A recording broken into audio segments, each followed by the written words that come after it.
going to enter navigation by using the icon in the general menu. We can zoom in and zoom out of the map by using our fingers, or use the icon in the right hand corner to manually zoom in or out. We can enter a destination or a search term. We can have different looks of different map positions. We can move on to the general settings.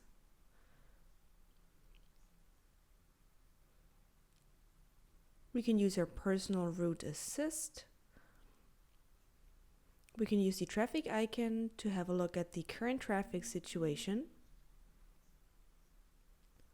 And right here we have the map view when there's no destination set or no route planned so far. We're going to start a route. We can enter a search term in the subunit. We're going to choose Berlin. Confirm. Press start and the route is being calculated. Please drive to the route shown. We can now see that the view of the map has changed. We have gotten 2 new icons, and the traffic and the traffic assist have changed.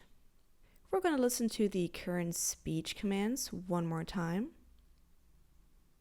Please drive to the route shown. The icon on the left gives you the possibility of editing and changing the route, and it gives you a quick overview of the range to the destination. We're going to move back one more step. Go to the navigation tour plan. This one has changed as well. We now receive the information that a battery range won't be enough to reach your destination, and you also get the chance to choose a route where you can charge your car accordingly. We move back. If we select the traffic icon, we can see current traffic information and situations right here. On the left-hand corner, we can swipe up and see the next maneuvers coming up, telling us where to drive. If you select them, you will receive additional information on where to go. And once we're done, we can stop route navigation. We are going to continue by entering a route or select a destination. We may use the intelligent search function, and we can now use the Google search if we want to, but we can also simply enter the destination manually. We can use the enter address icon for that. We can look for last destinations or favorites. We have home address or business address already stored in the system, but we may also add additional favorites to our list. Special destinations is up next. As you can see, a short list of different POIs to choose from. We go back. We can also use a contact list and use our telephone contacts to look for different addresses.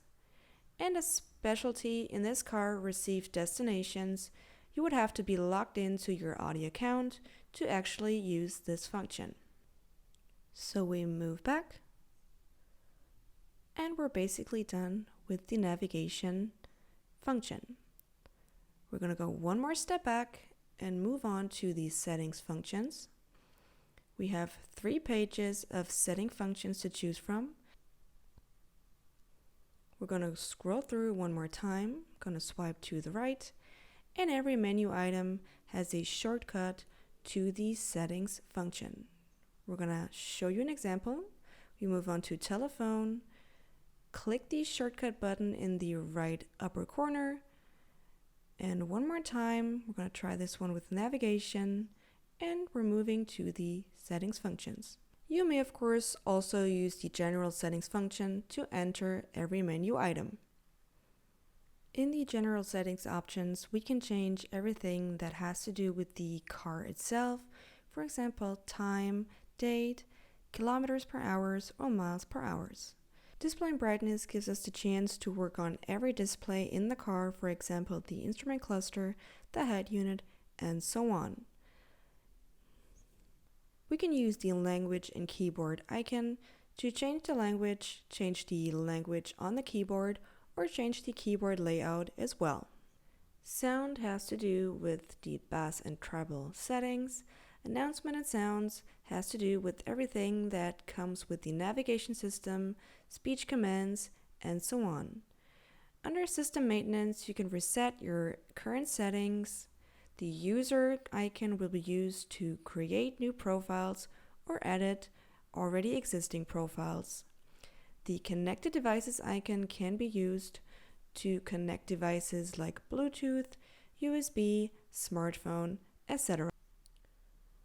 We're going to swipe to the second page. We have connection settings.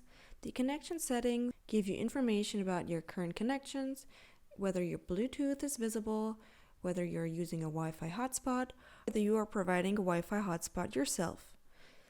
We move on to radio, for example, for traffic announcements. Same goes for media. Next up is navigation, which gives you the chance to plan routes ahead or search for different destinations. Next up is telephone, then contacts, and messages. This icon will only be visible if the user has a phone connected. We have the privacy settings. So we're going to move on to the second page. We have notifications that has everything to do with messages, phone calls, etc. The notifications will be shown in the bar above. We can slide it down and slide it back up. And last but not least, we have help, which contains, for example, tutorials. We go back and we're done with settings.